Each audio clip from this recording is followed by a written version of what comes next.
Sorry dad, मुझे पता है कि आपने मुझे 1 घंटा पहले बुलाया था, पर उस समय फ़ोन पर मुझे किसी से अर्जेंट बात करना था। क्योंकि उसके पास यही समय ऐसा होता है कि मैं उससे बात कर सकता हूँ, इसलिए मैं आपके बुलावे को टाल गया था। अब बताइए कि आप किस काम के लिए मुझे बुला रहे थे? कोई ख़ास नहीं, दवा लेने के लिए मुझे पानी चाहिए था। तुम आए नहीं तो मैंने दवा की गोली बगैर पानी के ही निगल ली, वीरेंद्र जी ने कहा। डैड, आपने यह बड़ा ही अच्छा काम किया। वैसे भी इंसान को दूसरों पर निर्भर नहीं रहना चाहिए। मैं कल से पानी का पूरा जार ही आपके पास रख दिया करूँगा। हैरिसन के काम पर जाने के बाद वीरेंद्र जी सोचने लगे कि इंसान के जीवन की वास्तविक परिभाषा क्या है और वह किसके लिए बनाया गया है। क्या वह बनाने वाले के हाथ का एक ऐसा खिलौना है जिसको बना बना कर वह बिगाड़ता और तोड़ता रहता है और अपना मनोरंजन करता है? इंसान केवल अपने लिए जीता है तो उसको ऐसा कौन सा सुख मिल जाता है जिसकी व्याख्या नहीं की जा सकती, और यदि दूसरों के लिए जीता है तो उसके इस समर्पित जीवन की अवहेलना क्यों कर दी जाती है? यह कितना कठोर सच है कि इंसान अपनी इच्छाओं की पूर्ति के लिए कठिन से कठिन परिश्रम करता है। वह दूसरों को रास्ता दिखाता है, मगर जब वह खुद ही अंधकार का शिकार होने लगता है तो उसे एहसास होता है कि प्रवचनों में सुनी बातें सरासर झूठ है। हैरिसन घर से जा चुका था। कमरे में एक भरपूर सन्नाटा पसरा पड़ा था। वीरेंद्र जी के लिए यह स्थिति अब कोई नई बात नहीं थी। ऐसा वह पिछले कई सालों से अपने परिवार में देखते आ रहे थे, मगर दुख केवल इसी बात का था कि जो कुछ देखने की कल्पना करके वह विदेश में आ बसे थे, उसके स्थान पर वह कुछ और ही देखने को मजबूर हो गए। भरे पूरे परिवार में पत्नी और बच्चों के रहते हुए भी वह अकेला जीवन जी रहे थे। अपने माता पिता, बहन भाइयों के लिए उन्होंने क्या कुछ नहीं किया। सबको रास्ता दिखाकर उनके घरों को आबाद किया, और जब उनकी खुद की बारी आई तो उनकी डगमगाती जीवन नैया की पतवार को संभालने वाला कोई नज़र नहीं आता था। सोचते सोचते वीरेंद्र जी को अपने अतीत के दिन याद आने लगे। भारत में वह दिल्ली के सदर बाजार के निवासी थे। पिताजी स्कूल में प्रधान आचार्य थे। वह अपने 7 भाई बहनों में सबसे बड़े थे। परिवार की आर्थिक स्थिति संभालने का जरिया नौकरी के अलावा सदर बाजार की वह दुकान थी जिस पर लोहा, सीमेंट आदि सामान बेचा जाता था। इस दुकान को उनके पिता, वह और उनके दूसरे भाई बारी बारी से बैठकर चलाया करते थे। संयुक्त परिवार था तो सब कुछ सामान्य और ठीक चल रहा था, मगर जब भाइयों की पत्नियां घर में आई और बंटवारा हुआ तो सबसे पहले दुकान के हिस्से हुए, फिर घर बांटा गया और फिर बाद में सब अपने अपने किनारे होने लगे। इस बंटवारे का प्रभाव ऐसा पड़ा कि बटी हुई दुकान में भी घाटा होने लगा।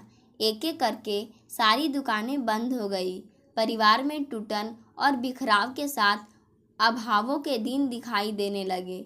तो वीरेंद्र जी के माता पिता ने भी अपनी आंखें सदा के लिए बंद कर ली। अभी उनके माता पिता के मरने का दुख समाप्त भी नहीं हुआ था कि एक दिन उनकी पत्नी अचानक दिल के दौरे से निसंतान ही चली बसी। वीरेंद्र जी अकेले रह गए। किसी प्रकार स्वयं को समझाया और जीवन के संघर्षों के लिए खुद को तैयार किया। वीरेंद्र जी के सामने अब अपनी दोनों सबसे छोटी बहनों की पढ़ाई और फिर उनकी शादियों का उत्तरदायित्व आ गया। उन्हें यह भी पता था कि उनके भाई इस लायक नहीं कि वे कुछ भी आर्थिक सहायता कर सके। इन्हीं दिनों वीरेंद्र जी को स्कूल की तरफ से अमेरिका आने का अवसर मिला तो वह यहाँ चले आए। अमेरिका में रहते हुए ही वीरेंद्र जी ने यह सोच लिया कि अगर वह कुछ दिन और इस देश में रह गए तो इतना धन कमा लेंगे जिससे बहनों की न केवल शादी कर सकेंगे बल्कि अपने परिवार की गरीबी भी दूर करने में सफल हो जाएंगे।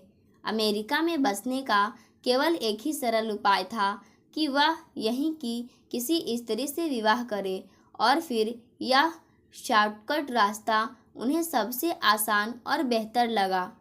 अपनी सोच को अंजाम देने के लिए वीरेंद्र जी अमेरिकन लड़कियों के वैवाहिक विज्ञापन देखने लगे। इत्तेफाक से उनकी बात एक लड़की के साथ बन गई। वह थी तो तलाकशुदा, पर उम्र में वीरेंद्र जी के बराबर ही थी।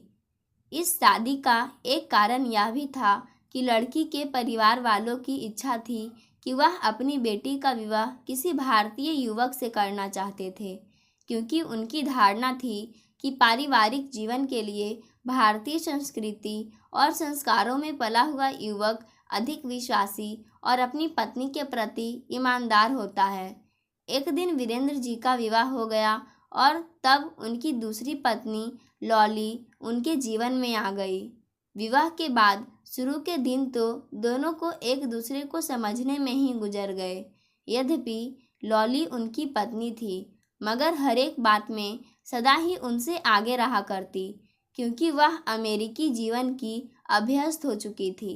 वीरेंद्र जी वहाँ कुछ सालों से रह जरूर रहे थे, पर वहाँ के माहौल से वह इतने अनुभवी नहीं थे कि अपने आप को वहाँ की जीवन शैली का अभ्यस्त बना लेते।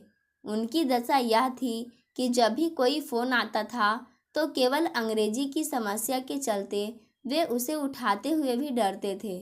शायद उनकी पत्नी लॉली इस कमजोरी को समझती थी, इसी कारण वह हर बात में उनसे आगे रहा करती थी। विवाह के 25 साल पलक झपकते गुजर गए।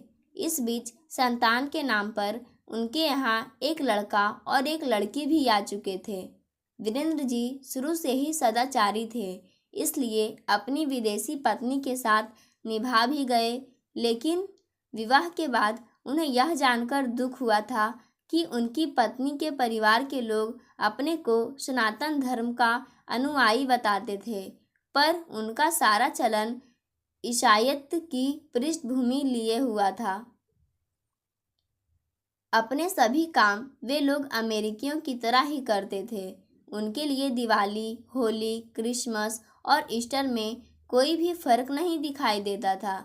लॉली के परिवार वाले तो इस कदर विदेशी रहन सहन में रच गए थे कि यदि कभी कभार कोई एक भी शनिवार बगैर पार्टी के निकल जाता था तो उन्हें ऐसा लगता था कि जैसे जीवन का कोई बहुत ही विशेष काम वह करने से भूल गए हैं। वीरेंद्र जी अभावों के जीवन के भुक्तभोगी थे, इसलिए वह हाथ लगे इस अवसर को खोना नहीं चाहते थे, मगर सब कुछ जानते और देखते हुए भी वह अपने परिवार के साथ तालमेल बनाए रहे। अमेरिका में आकर उन्होंने आगे और पढ़ाई की, फिर बाकायदा विदेश में पढ़ाने का लाइसेंस लिया और फिर वह बच्चों के स्कूल में अध्यापक नियुक्त हो गए। परिश्रम से वीरेंद्र जी ने कभी मुंह नहीं मोड़ा। अपनी नौकरी से उन्होंने थोड़ा बहुत पैसा जमा किया और फिर एक दिन उस पैसों से एक छोटा सा फ्रेंचाइज रेस्टोरेंट खोल लिया। फिर उनकी मेहनत और लगन रंग लाई। रेस्टोरेंट चल निकला और वह थोड़े समय में ही सुख संपदा से भर गए। पैसा आया तो वीरेंद्र जी ने दूसरे धंधे भी खोल लिए और फिर एक दिन उन्होंने प्रयास करके अमेरिकी नागरिकता भी ले ली। फिर तो उन्होंने एक एक कर अपने भाई बहनों के परिवार को भी अमेरिका बुला लिया। अपने परिवार के लोगों को अमेरिका बुलाने से पहले वीरेंद्र जी ने सोचा था कि जब भी कभी विदेश में रहते हुए उन्हें अकेलापन महसूस होगा तो वे 1-2 दिन के लिए अपने भाइयों के घर चले जाया करेंगे। अब तक वीरेंद्र जी 3 रेस्टोरेंट और 2 गैस स्टेशन के मालिक बन चुके थे। रेस्टोरेंट को वह और उनकी पत्नी संभालते थे और दोनों गैस स्टेशनों का भार उन्होंने अपने दोनों बच्चों पर डाल रखा था। खान पान में उनके यहाँ पहले ही कोई रीति रिवाज नहीं था और ना ही अब है, लेकिन फिर भी वीरेंद्र जी किसी न किसी तरह अपने भारतीय संस्कारों को बचाए रखने की कोशिश कर रहे थे। जबकि उनकी पत्नी बड़े मज़े से हर तरह का अमेरिकी शाकाहारी व मांसाहारी भोजन खाती थी। पार्टियों में वह धड़ल्ले से शराब पीती और दूसरे युवकों के साथ डांस भी कर लेती थी। वीरेंद्र जी जब भी ऐसा देखते तो यह सोचकर तसल्ली कर लेते कि इंसान को दोनों हाथों में लड्डू कभी भी नहीं मिला करते हैं। यदि उनको विदेशी जीवन की अभ्यस्त पत्नी मिली है तो उसके साथ उन्हें यह सुख और संपन्नता भी प्राप्त हुई है कि जिसके बारे में वह प्रायः ही सोचा करते थे। विवाह के 25 साल पलक झपकते गुजर गए। उन्हें याद है कि जब लॉली ने पहली संतान को जन्म दिया था तो उन्होंने कितने उल्लास के साथ उसका नाम हरिशंकर रखा था, मगर लॉली ने बाद में उसका नाम हरिशंकर से हैरिजन करवा दिया था। ऐसा ही दूसरी संतान लड़की के साथ भी हुआ। उन्होंने लड़की का भारतीय नाम पल्लवी रखा था, मगर लॉली ने पल्लवी को पॉलिन बना दिया। लॉली का कहना था कि अमेरिकन को हिंदी नाम लेने में कठिनाई आती है। उस समय लॉली ने यह भी बताया था कि उसने भी अपना नाम लीला नाम बदलकर लॉली किया था। लॉली की सोच है कि जब जीवन विदेशी संस्कृति में रहकर ही गुजारना है तो वह कहाँ तक अपने देश की सामाजिक मान्यताओं को बचाकर रख सकती है। और वीरेंद्र जी अपनी पत्नी की इस सोच में सहमत नहीं थे। उनका मानना था कि ठीक है, विदेश में रहते हुए खान पान और रहन सहन के हिसाब से हर प्रवासी को समझौता करना पड़ता है, लेकिन इन दोनों की बातों में अपने देश की उस संस्कृति और संस्कारों की बलि नहीं चढ़ती है कि जिसमें एक छोटा भाई अपनी बड़ी बहन को दीदी, बड़े भाई को भैया और अपने से बड़ों को आप कहकर बुलाता है। यहाँ विदेश में ऐसा कोई भी रिवाज या सम्मान नाम की वस्तु नहीं है। यहाँ चाहे कोई दूसरों से छोटा हो या बड़ा, हर कोई एक दूसरे का नाम लेकर ही बात करता है। और जब ऐसा है तो फिर एक दूसरे के सम्मान की तो बात ही नहीं रह सकती है। एक दिन पॉलिन अपने किसी अमेरिकन फ्रेंड को लेकर घर आई और अपने कमरे को बंद करके उसके साथ घंटों बैठी बातें करती रही तो भारतीय संस्कारों में भीगे वीरेंद्र जी का मन भीग गया। वह यह सब अपनी आंखों से नहीं देख सके। बेचैनी बढ़ी तो उन्होंने पॉलिन से आखिर पूछ ही लिया, कौन है यह लड़का? डैड, यह मेरा बॉयफ्रेंड है, पॉलिन ने बिना किसी झिझक के उत्तर दिया। वीरेंद्र जी जैसे सकते में आ गए। वह कुछ पलों तक गंभीर बने रहे, फिर बोले, तुम इससे शादी करोगी?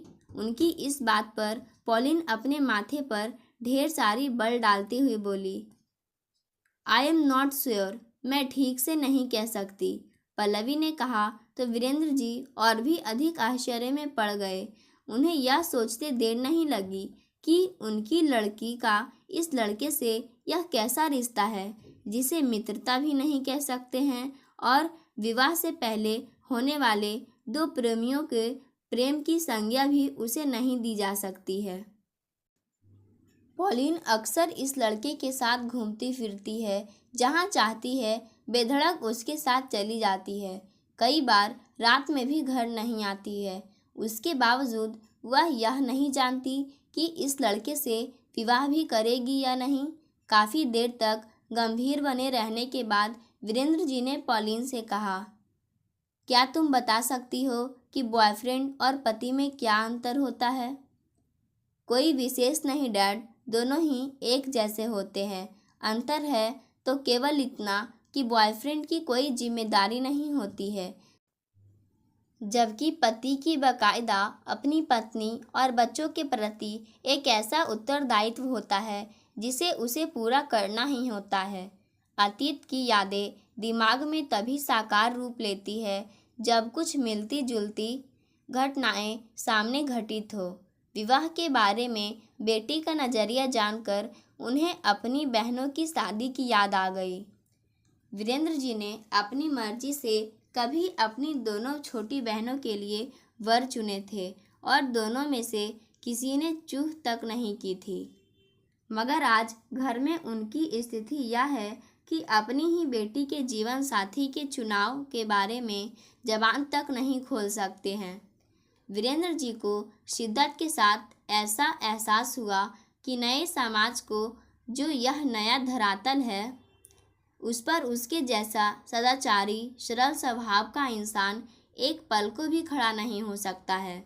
जिंदगी के सुव्यवस्थित आयाम यदि बाहरी दबाव के कारण बदलने लगे तो इंसान एक बार को सहन कर लेता है, लेकिन जब अपने ही लोग खुद के बनाए हुए रहन सहन के दायरों को तोड़ने लगे तो जीवन में एक झटका तो लगता ही है। साथ ही इंसान अपनी व्यवस्था के लिए हाथ भी मलने को मंजूर हो जाता है। वीरेंद्र जी जानते थे कि अपने द्वारा बनाए उस माहौल में रहने को वह मजबूर है जिसकी एक भी बात उनको रास नहीं आती। वह यह भी समझते थे कि यदि उन्होंने कोई भी कड़ा कदम उठाने की चेष्टा की तो जो घर बनाया है उसे बर्बादियों का ढांचा बनते देर भी नहीं लगेगी। जिस देश और समाज में वह रह रहे हैं उसकी मान्यताओं को स्वीकार तो उन्हें करना ही पड़ेगा। जिस देश का चलन यह कहे कि यह मेरा अपना जीवन है, आप कुछ भी नहीं कह सकते और अब मैं 21 वर्ष का बालिग हो चुका हूँ, वहाँ पर बच्चों को जन्म देने वाले माता पिता का नाम केवल इस कारण चलता है क्योंकि बच्चे को जन्म देने वाले कोई ना कोई माता पिता ही तो होते हैं। दिन रात की चिंता तथा काम की अधिकता के चलते एक दिन वीरेंद्र जी अचानक ही अपने रेस्टोरेंट में काम करते हुए गिर पड़े। अस्पताल पहुँचे और जांच हुई तो पता चला कि वह उच्च रक्तचाप और मधुमेह के रोगी हो चुके हैं। हैरिसन और पॉलिन उन्हें देखने तो पहुँचे, मगर बजाय इसके कि दोनों उनका मनोबल बढ़ाते, वे खुद उन्हीं को दोषी ठहराने लगे।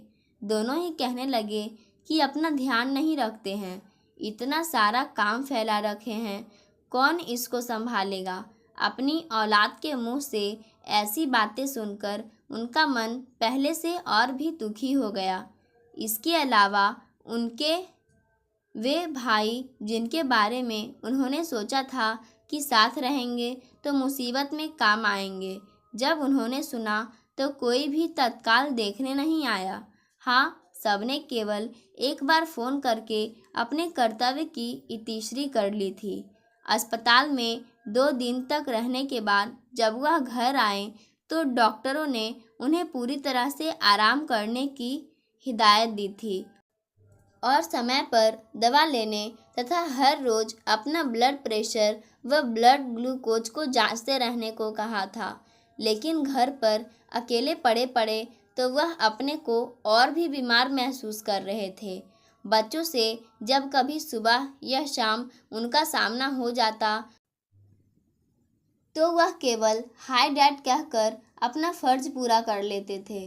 पत्नी हर दिन उनके पलंग के पास पानी का जग भर कर रख जाती थी, पर किसी दिन छुट्टी करके पति के साथ बैठने का ख्याल उसके मन में नहीं आया। काम करते समय अचानक गिर जाने के कारण उनकी कोई हड्डी तो नहीं टूटी थी, मगर उठने और बैठने में कमर में उन्हें बेहद तकलीफ़ होती थी। तकलीफ़ इतनी ज़्यादा थी कि किसी के सहारे से ही वह उठ और बैठ सकते थे। आज जब उन्होंने देखा कि उनका अपना बेटा हैरिसन घर में है तो यह सोचकर आवाज़ दे दी थी कि उससे पानी लेकर दवा भी खा लेंगे और बाकी का पानी भरकर वह उनके पास भी रख देगा। लेकिन आकर उसने जो कुछ कहा उसे सुनकर उनके दिल को भारी धक्का लगा था। साथ ही उन्हें यह समझते देर नहीं लगी कि उनकी अहमियत आज़ाद ख्याल में पलने वाले उनके बच्चों की व्यक्तिगत इच्छाओं को सामने बहुत हल्की है, जिन्हें पूरा सुख देने के लिए उन्होंने अपनी हड्डी पसली एक कर दी थी। सोचते हुए वीरेंद्र जी को काफ़ी देर हो गई थी। अतीत के विचारों से हटकर एक बार पूरे घर का जायजा लिया। अपना ही घर देखकर आज उन्हें लगा कि विक्टोरियन हाउस उनकी दशा को देखकर भाएं भाएं कर रहा है। घर में सुख और संपदा की हर वस्तु मौजूद थी, मगर यह कैसी मजबूरी उनके सामने थी कि दूसरों के हित के लिए अपना जीवन दांव पर लगाने वाले वीरेंद्र जी को आज एक गिलास पानी देने वाला कोई नहीं था। काफ़ी सोच विचार के बाद वीरेंद्र जी ने अपना फैसला लिया कि अब समय आ गया है कि वह सबसे खुलकर बात करे। यदि बच्चों की मनोधारणा उनके हित में निकली तो ठीक है, अन्यथा वह अपना सामान समेटकर भारत वापस चले जाएंगे और कहीं एकांत में शांति से रहते हुए समाज सेवा कर अपना बाकी का जीवन गुजार देंगे। शाम हुई, सब लोग घर में आ गए। रोज की तरह सब लोग एक साथ खाने की मेज पर बैठे तो सबके साथ खाना खाते हुए वीरेंद्र जी ने अपनी बात शुरू की और बोले, बच्चों, मैं बहुत दिनों से तुम लोगों से कुछ कहना चाह रहा था, पर परिस्थितियां अनुकूल नहीं दिखती थी। आज मुझे लगा कि मैं अपनी बात कह ही दूं। मैं जब अमेरिका आया था तो अपने साथ बहुत सी जिम्मेदारियां लेकर आया था, जिन्हें पूरा करना मेरा कर्तव्य था और मैंने वह सब कर भी लिया। यहाँ रहते हुए मैंने तुमको सभी तरह की सुविधा और सुखी जीवन देने की पूरी कोशिश की। अमेरिका की सबसे अच्छे कॉलेज में तुम्हें शिक्षा दिलवाई। तुम लोगों के लिए रेस्टोरेंट और गैस स्टेशन खोल रखे हैं। अब यह तुम्हारी मर्जी है कि तुम इनको संभाल कर रखो या फिर नष्ट कर दो। मुझे तुमसे क्या चाहिए? केवल एक जोड़ा कुर्ता पजामा और 2 समय की दाल रोटी। तुम पर अपना बोझ डालना नहीं चाहता हूँ, फिर भी तुम मेरी अपनी संतान हो, इसलिए तुमसे मैं पूछना चाहता हूँ कि मैंने तुम्हारे लिए इतना सब कुछ किया है, बदले में तुम मेरे व्यक्तिगत जीवन के लिए क्या करना चाहते हो? वीरेंद्र जी की बातें सुनकर उनका बेटा हैरिसन गंभीर होकर बोला, डैड, मैं आपके लिए अमेरिका का सबसे आलीशान और महंगा नर्सिंग होम तलाश करूंगा और मैं आपसे कम से कम 15 दिन में एक बार मिलने ज़रूर ही आया करूंगी। पॉलिन ने बड़े गर्व से कहा।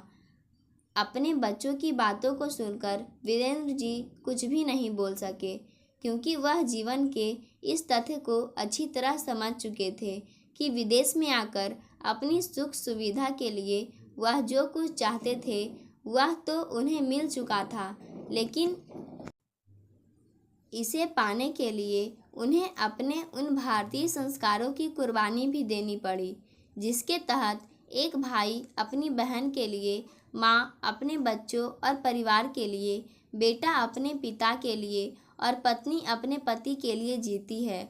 उनके द्वारा बसाई हुई सुख की नगरी में आज खुद उनका वजन कितना हल्का हो चुका है, सोचकर वे उफ भी नहीं कर सके। पाठकों, आज की कहानी यहीं समाप्त होती है। धन्यवाद।